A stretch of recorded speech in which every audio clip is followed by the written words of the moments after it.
এই তোমার পোস্টে কি কমেন্ট করছিস রে? কি কমেন্ট ভাই? কই করছ নাই? হ্যাঁ আলহামদুলিল্লাহ।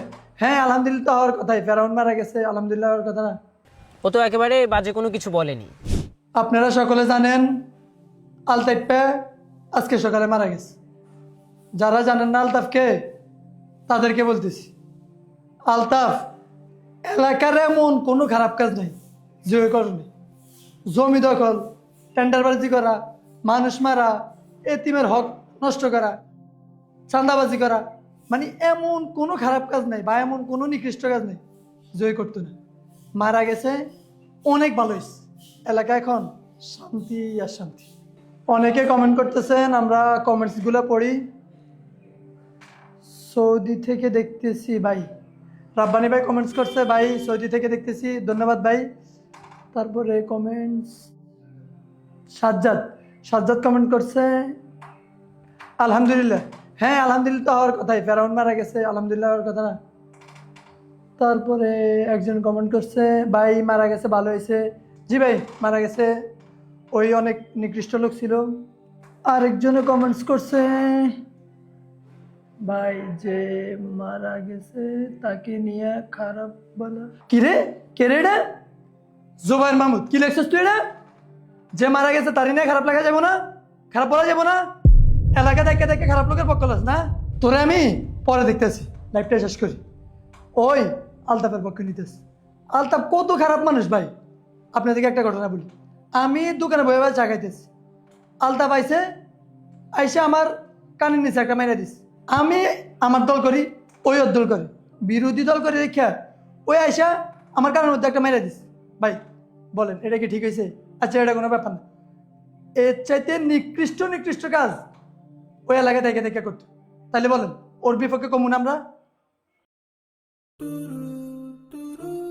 কত বড় সাহস ভাই, ওই যে ভাই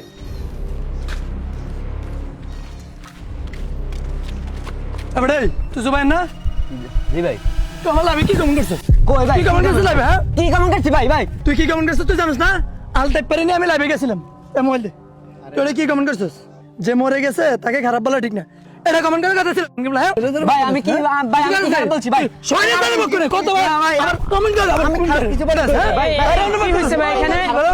হ্যাঁ? ভাই কি হইছে? কেন মারতেছেন ওনাকে?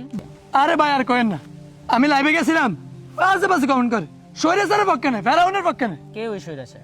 আমগা লাগে আলতাফ দুনিয়ার আগে সব করছে, আমি ওর নিয়ে লাইভে গেছিলাম, ওর পক্ষে নেই, শরীরে স্যারের বাচ্চা। ওই যে কয়দিন আগে মারা গেল যে শেয়ালটা? আরে ফেরাউনের বাচ্চা দুনিয়ার আগে সব করছে, আমি ওর নিয়ে লাইভে গেছিলাম। আর ওই কমেন্ট করে কি জানেন? ওই কমেন্ট করে যে মারা গেছে তার নিয়ে খারাপ কিছু কম যাবে না। ও তো একেবারে বাজে কোনো কিছু বলেনি। কি বলেন হুজুর? ওই দুনিয়ার সব খারাপ কাজ করতো। যদিও সে অন্যায় করে থাকে, যেহেতু সে দুনিয়াতে বেঁচে নেই, এখন তার হিসাব আল্লাহর হাতে। আমাদের উচিত অন্য মানুষের আমল নিয়ে চিন্তা না করে নিজেদেরকে নিয়ে চিন্তা করা। সে যখন বেঁচে ছিল তখন তার অন্যায়গুলো নিয়ে প্রতিবাদ করতে কাউকে দেখা যায়নি, যেটা বেশি জরুরি ছিল। তাহলে শুনেন আপনাদেরকে একটা গল্প বলি। হুজুর বলেন।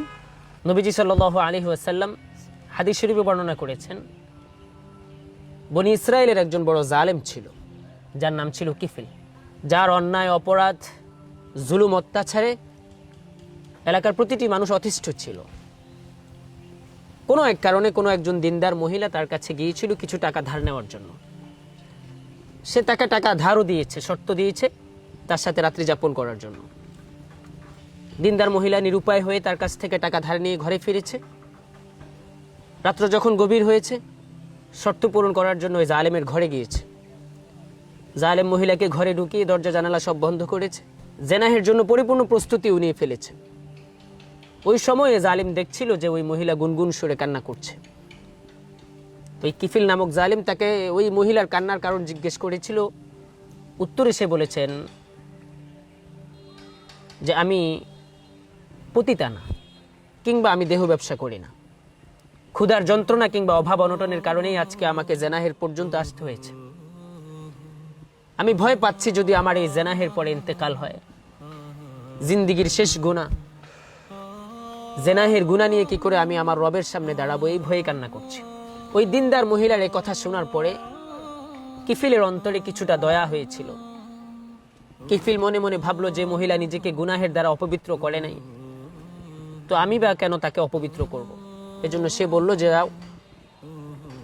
যে তুমি চলে যাও, তোমার ইজ্জত নিয়ে তুমি ঘরে ফিরে যাও, তোমাকে আমি অপবিত্র করতে চাই না। যে টাকা তোমাকে দিয়েছিলাম সেটা আমাকে ফেরত দিতে হবে না, সেটা তোমাকে হাদিয়া করে দিয়েছি। তো ওই রাত্রে মহিলা তার ইজ্জত নিয়ে ঘরে ফিরেছেন। সকালবেলায় চতুর্দিকে খবর ছড়িয়ে পড়েছে যে ওই জালেম রাতের বেলায় ইন্তেকাল করেছে। তো যেই তার ইন্তেকালের খবর শুনে সেই যেন বলে ওঠে, ভালোই হয়েছে জালেম মারা গেছে। এলাকাবাসী যখন তার লাশ দেখার জন্য তার বাড়ির কিনারায় জড়ো হয়েছে, যখনই তার মুখ থেকে কাপড়ের কাপড় সরিয়ে তার চেহারার দিকে নজর করে, তখন দেখা যাচ্ছিল যে যেন তার চেহারার মধ্যে নূর চমকাইতেছে। শুধু তা নয়, বরং তার ঘরের দেয়ালে কুদরতি লেখা ভেসে উঠেছিল, কদ গফারাল্লাহু লিল কিফিল, যে আল্লাহ কিফিলকে তার জীবনের গুনাহ মাফ করে দিয়েছিল এই কারণেই যে সে ধৈর্যের মাধ্যমে নিজেকে জেনাহ থেকে হেফাজতে রেখেছে। এজন্য আমাদের সাধারণ নজরে আমরা যা দেখি, আমরা মানুষকে নিকৃষ্ট কিংবা জালেম মনে করি। হতে পারে সে তার কোনো ছোট না ছোট কোনো নেকির কারণে আল্লাহর কাছে অনেক পছন্দনীয়।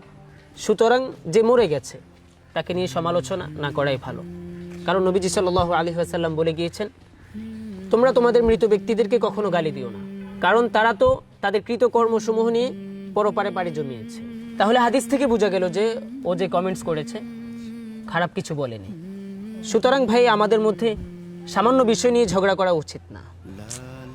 জি হুজুর, আপনি ঠিক বলছেন। ঠিক আছে, তাহলে থাকেন, গেলাম। ওয়ালাইকুম আসসালাম।